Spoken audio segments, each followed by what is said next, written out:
Hello, and thanks for joining us today as we continue our study in the book of Isaiah. Sometimes we fail to understand the full scope of God's power. Over in Romans at chapter 13 and the ending of verse 1, Paul said the powers that be are ordained of God.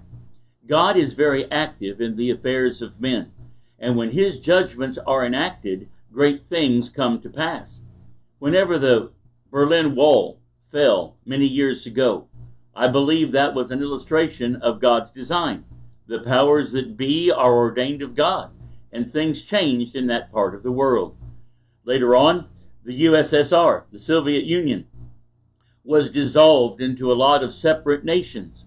Once again, we see God's judgment. Once again, we see him changing things according to his purpose. Who knows what lies ahead for our country when God's judgments are visited upon us? We just know that he will do what is proper and right. His judgments are just, and oftentimes iniquity is punished in dramatic ways. In our lesson in our workbook today in the book of Isaiah, we are looking at what God is going to do relative to some other nations besides just the nation of Judah. So far in the first section of Isaiah, we were talking about the sins of Judah and the things that they did that were sinful and wrong. Well, now Isaiah goes into this next section of the book, looking at kind of around the globe at different nations in existence and God's judgments pertaining to them. This is one of the things that truly enhances our belief that God truly is in control and that the Bible is inspired of God. We find in these passages predictions made as to what was going to come to pass to great nations, things that men could not envision, things that men could not control, but the hand of God is at work. And so in these chapters, we're going to be looking today at exactly what was the predictions relative to the great nation of Babylon and also to the nation of Moab. Now, the Babylonian kingdom expanded itself and swept all through this region around Judah and beyond. And the king of the Babylonians exerted great power and built a very great and massive empire. In fact, as we look to the dream that the king Nebuchadnezzar had, that Daniel interpreted, he talked to him and said, "Thou art the head of gold." Your kingdom is the first one in this number of kingdoms that Daniel was going to be giving prediction about. So we're going to be looking today at some of the things that surrounded the fall of the Babylonian kingdom. Now, at this point in time, it's beginning to rise in preeminence, and it is becoming a fierce power, and eventually they're going to overflow the land of Judah, and they're going to destroy Jerusalem. But here in advance, Isaiah is saying, but one day their judgment will come. In question 1 in the workbook, it says, what principle is taught in the book of Daniel that is illustrated so well in these chapters? Well, the point that's being made here is that indeed God does rule in the affairs of men. And Daniel had a great deal to say about what was going to happen to Babylon years later after Isaiah's writings.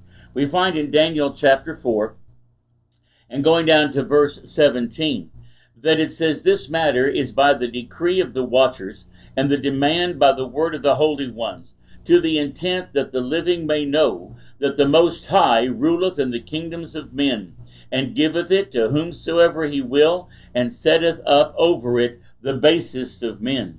God is in control, and he can run things as he sees fit. And oftentimes, as he destroys kingdoms, there is iniquity that is now being punished, sin that is now being taken into account, and punishment is exacted upon those who rejected the ways of God. Going over to verse 25 of this same 4th chapter of Daniel, it says, and they shall drive thee from men, and thy dwelling shall be with the beasts of the field, and they shall make thee to eat grass as oxen, and they shall wet thee with the dew of heaven. And 7 times shall pass over thee, till thou know that the Most High ruleth in the kingdom of men, and giveth it to whomsoever he will. This was the warning that Daniel gave to Nebuchadnezzar, that God, you are not so great that God cannot chase you off your throne. And in fact, it was not long after Daniel had given this warning, it was about a year later, that the king of Babylon made his boasts in Daniel chapter 4 and verse 30. The king spake and said, Is not this great Babylon that I have built for the house of the kingdom by the might of my power and for the honor of my majesty? And it says, before those words had hardly escaped his mouth, God spoke to him and enacted the warning that Daniel had given unto him. In verse 31, while the word was in the king's mouth, there fell a voice from heaven saying, O King Nebuchadnezzar, to thee it is spoken, the kingdom is departed from thee. And so for 7 seasons he was driven from the throne. He lived like a wild animal, and then his senses returned to him, and he was finally restored to his place. And notice what he said and the lesson that he learned as a result of this.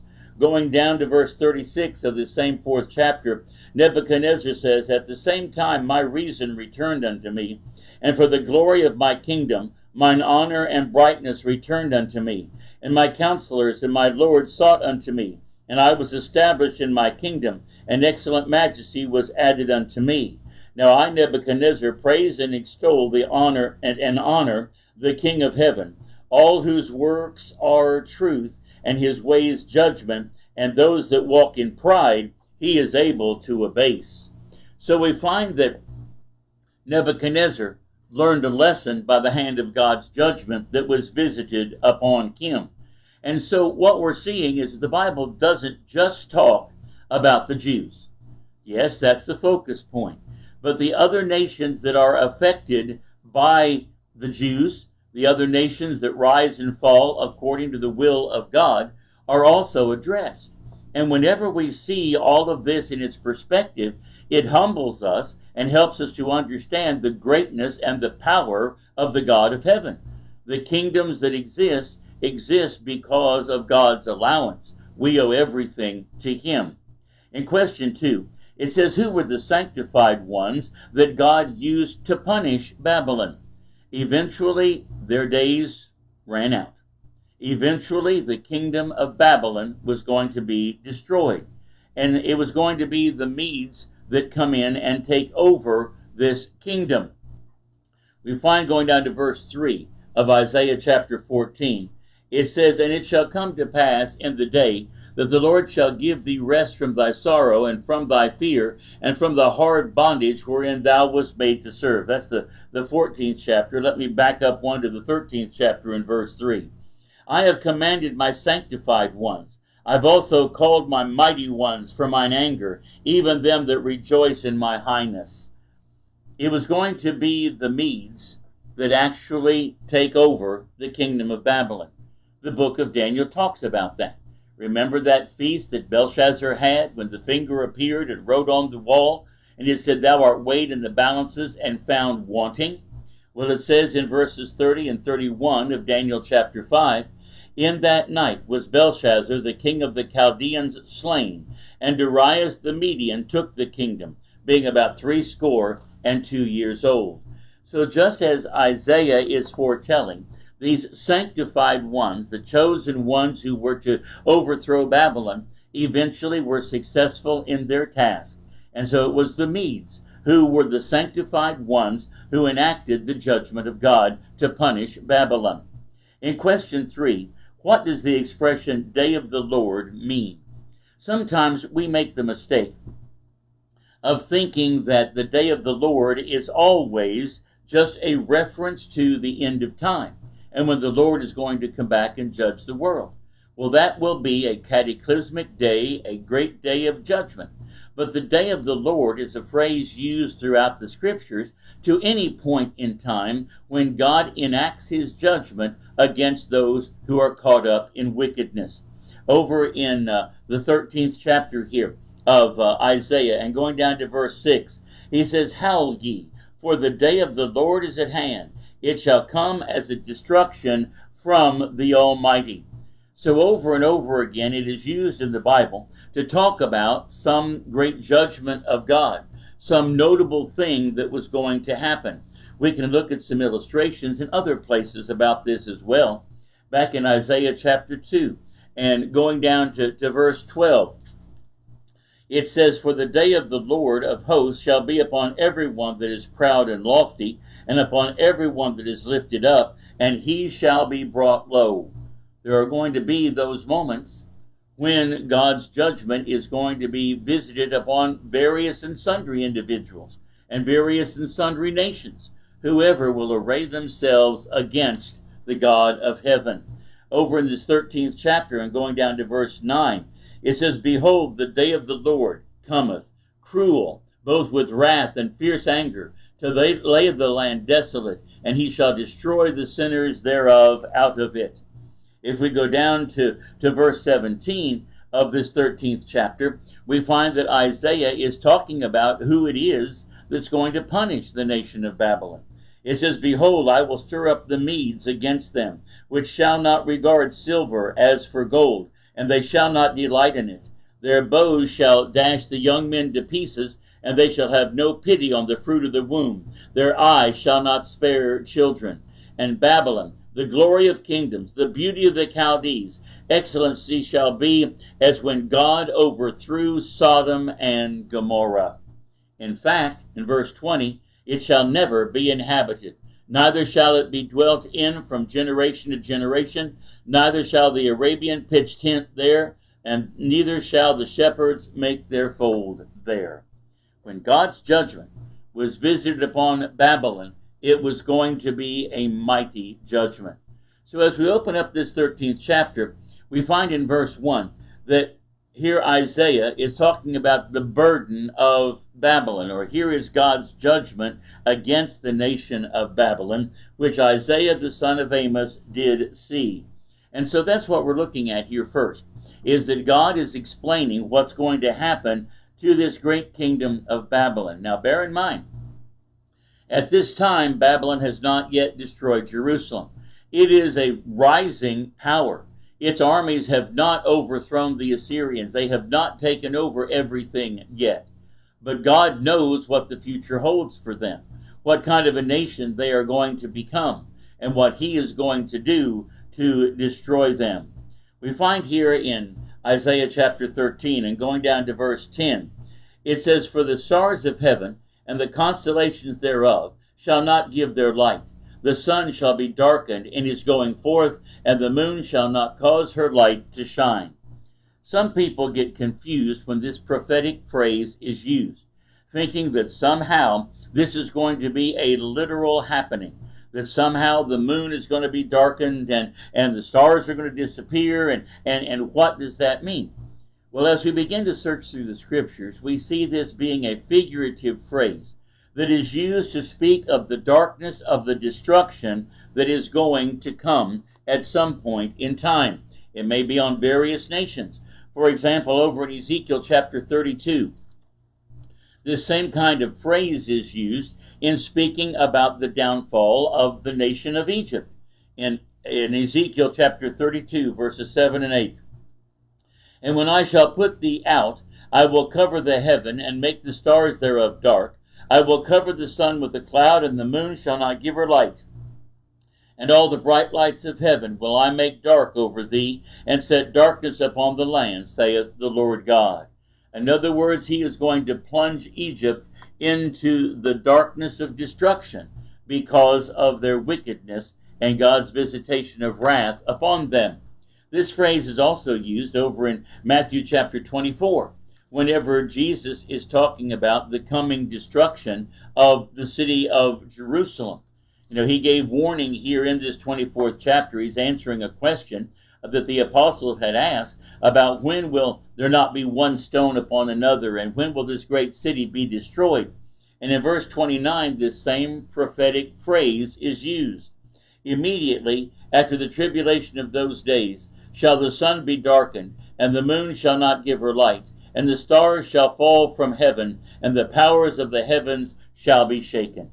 So Jesus uses this same prophetic statement as well to help folks understand that whenever God executes a judgment, it is a great judgment. It brings a darkness upon those in iniquity. It makes folks understand that this was beyond anything that they ever dreamed possible, that God's vengeance is going to be exacted in such a way. And we find over in Acts chapter 2, whenever the day of the Lord came in which he executed judgment against sin and established the church, we find in Acts chapter 2, and going down to verse 19, as we find here that Peter is quoting from the prophet Joel. He says, "And I will show wonders in the heaven above, and signs in the earth beneath, blood and fire and vapor of smoke. The sun shall be turned into darkness, and the moon into blood, before the great and notable day of the Lord come. And it shall come to pass that whosoever shall call upon the name of the Lord shall be saved." So God here executed a great wrath and victory over sin, in that man was now going through the blood of Christ, have remission of sins, and be able to be freed from the bondage of it. So these great judgments of God, these great days of the Lord, are just listed kind of in a series from time to time to time, in which God acts to correct the errors of men and to overthrow that which he is punishing. Now in question 5, it says, what 3 things happened as a result of the fall of Babylon? Well, in Isaiah chapter 14, verses 1 and 2, we see the first illustration of this. It says, "For the Lord will have mercy on Jacob, and will yet choose Israel, and set them in their own land. And the strangers shall be joined with them, and they shall cleave to the house of Jacob."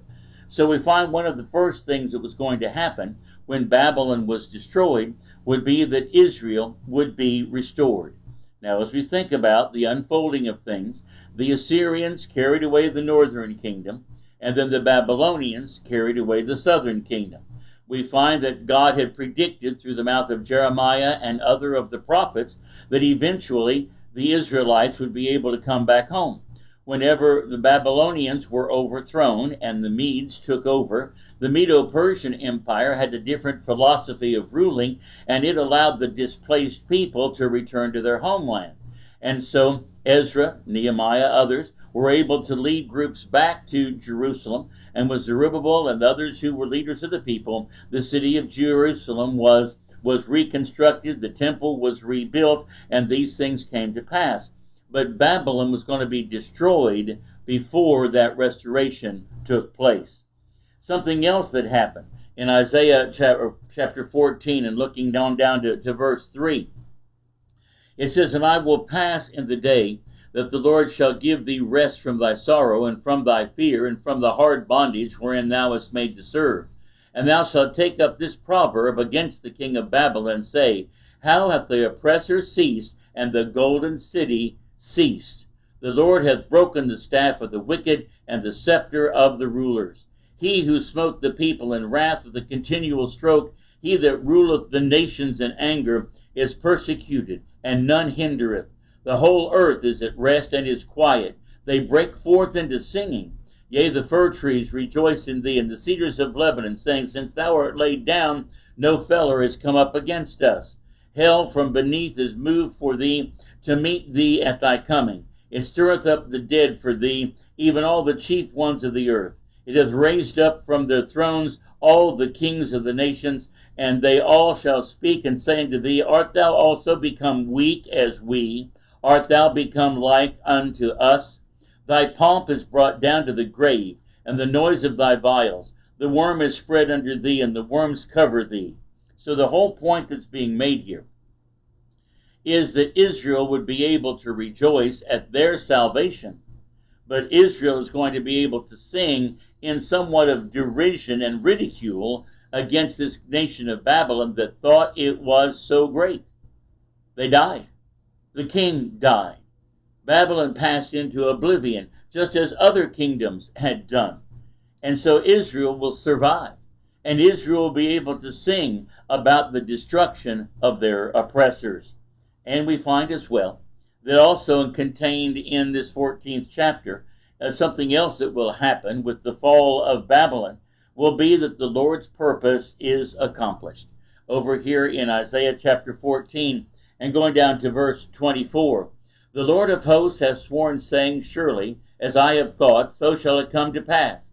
And as I have purposed, so shall it stand, that I will break the Assyrian in my land, and upon my mountains tread him under foot. Then shall his yoke depart from off them, and his burden depart off their shoulders. This is the purpose that is purposed upon the whole earth, and this is the hand that is stretched out upon all the nations. For the Lord of hosts hath purposed, and who shall disannul it?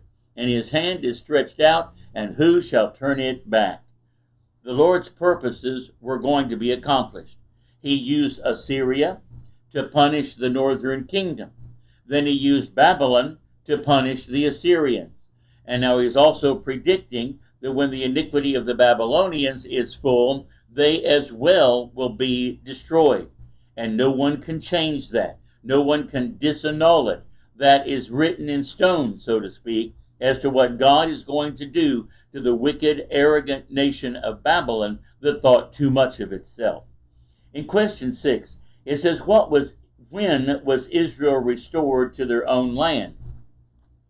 Well, here again we can go back to the writings of Jeremiah, and we can find a bit of a time stamp here as to exactly when it was that this captivity was going to come to an end.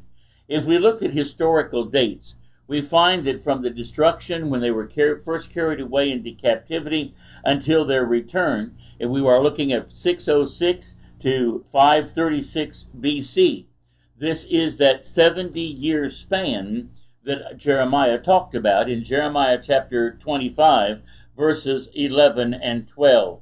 It says, "And this whole land shall be a desolation and an astonishment, and these nations shall serve the king of Babylon 70 years. And it shall come to pass, when 70 years are accomplished, that I will punish the king of Babylon, and that nation, saith the Lord, for their iniquity, and the land of the Chaldeans will make it perpetual desolation."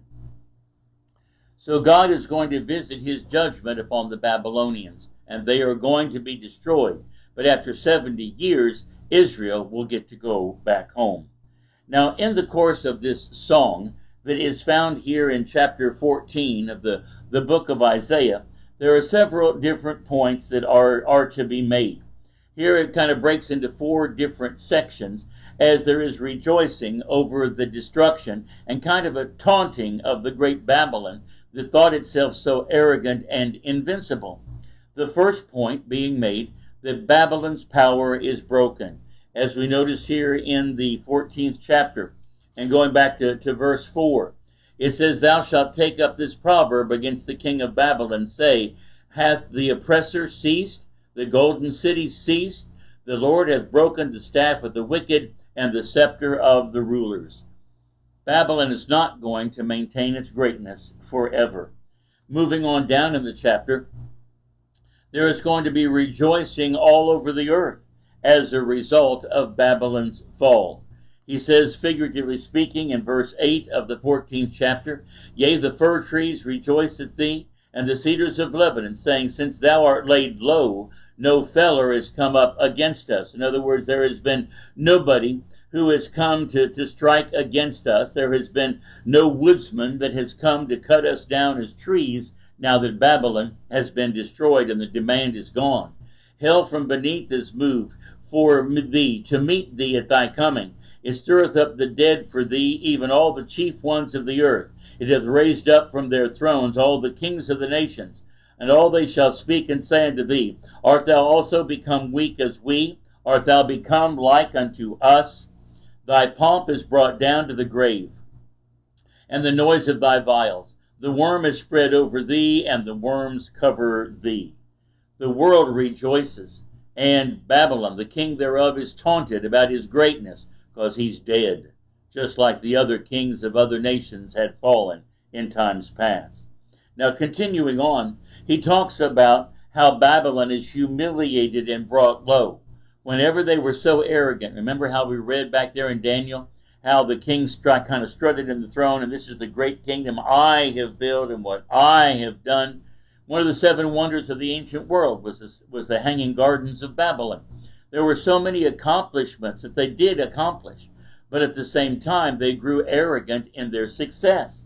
Here in beginning of verse 12 and continuing on in Isaiah 14, How art thou fallen from heaven, O Lucifer, son of the morning? How art thou cut down to the ground, which didst weaken the nations? For thou hast said in thine heart, I will ascend into heaven. I will exalt my throne above the stars of God. I will sit also upon the mount of the congregation and in the sides of the north. I will ascend above the heights of the clouds, and I will be like the Most High. Oftentimes we find references to those who in arrogance thought they were even greater than God. That's part of the story that's sometimes associated with Satan being cast from heaven, the condemnation that he had for his pride, as we find talked about in Timothy. Whenever he talks about a novice not being an elder, he would fall into the same condemnation of the devil. Here as well, we see the king of Babylon being so arrogant in his pride. He says in verse 15, Yet thou shalt be brought down to hell, to the sides of the pit. So Babylon is going to be humiliated. It's going to be brought low. It's going to be destroyed. And in fact, the destruction would be so complete that there was not going to be any habitation there any longer. Going down to verse 20 of this 14th chapter. And said, Thou shalt not be joined with them in burial, because thou hast destroyed thy land, and slain thy people, and the seed of evildoers shall never be renowned. Prepare slaughter for his children, for the iniquity of their fathers, that they do not rise, nor possess the land, nor fill the face of the world with cities. For I will rise up against them, saith the Lord of hosts, and cut off from Babylon the name and remnant, and son and nephew, saith the Lord. I will also make it a possession for the bitten, and the pools of water, and I will sweep it with the bosom of destruction, saith the Lord of hosts. So there's going to be a complete destruction here. It's not going to be inhabited anymore. It's going to be a total annihilation because of their arrogance. But then we find that the Philistines, the nation of Philistia, is also referenced here. In the 14th chapter and going down to verse 31. Sometimes whenever you see the big bully get his comeuppance, you tend to want to gloat and be kind of glad and braggadocious about the fall of somebody else. Well, here in Isaiah chapter 14 and verse 31, there's just a footnote given about the Philistines and their attitude. He says, Howl, O gate, cry, O city, whole Philistia, art dissolved, for there shall come from the north a smoke, and none shall be alone in his appointed time. So there's going to be a time in which the Philistines as well, we're going to see their sufferings because of God's judgment against them. So these footnotes are thrown in here to help us understand how that the affairs of all of these nations are controlled by God. Now the latter part of this is talking about prophecies against Moab. And as you will remember as we go to question 9, Moab were the descendants of Lot. Remember, Lot committed incest with his oldest daughter, and the child that was born was named Moab. And it says there in Genesis chapter 19 and verse 37 that he became the father of the Moabites. And so they became a nation. They were pretty much in the area of where the country of Jordan is today. But they as well are going to be destroyed because of their arrogance and continual turning against God. We find that looking at chapter 15, just noticing a few of the points, this is the burden of Moab. Because in the night Ar of Moab is laid waste and brought to silence. Because in the night Ker of Moab is laid waste and brought to silence. And it begins to list some 15 cities here in Moab that are going to be destroyed one after another, because their iniquity was full. And so in verse 9, For the waters of Diamond shall be full of blood, for I will bring more upon Diamond, lions upon him that escapeth of Moab, and upon the remnant of the land. So we find here that Moab is not going to escape its punishment for its iniquity as well. And the 15th chapter is giving some prediction about all that was going to happen to the nation of Moab. So here we find God still reigning in the affairs of men. We see what is going to happen to the nation of Babylon, what's going to happen to the nation of Moab. A warning is given to the Philistines, And so as we look through this, we see that God does watch what all men do everywhere, and iniquity is punished. Well, we'll be continuing on with our study as to what Isaiah is going to share with us in the next set of chapters next week, and we appreciate you joining us today.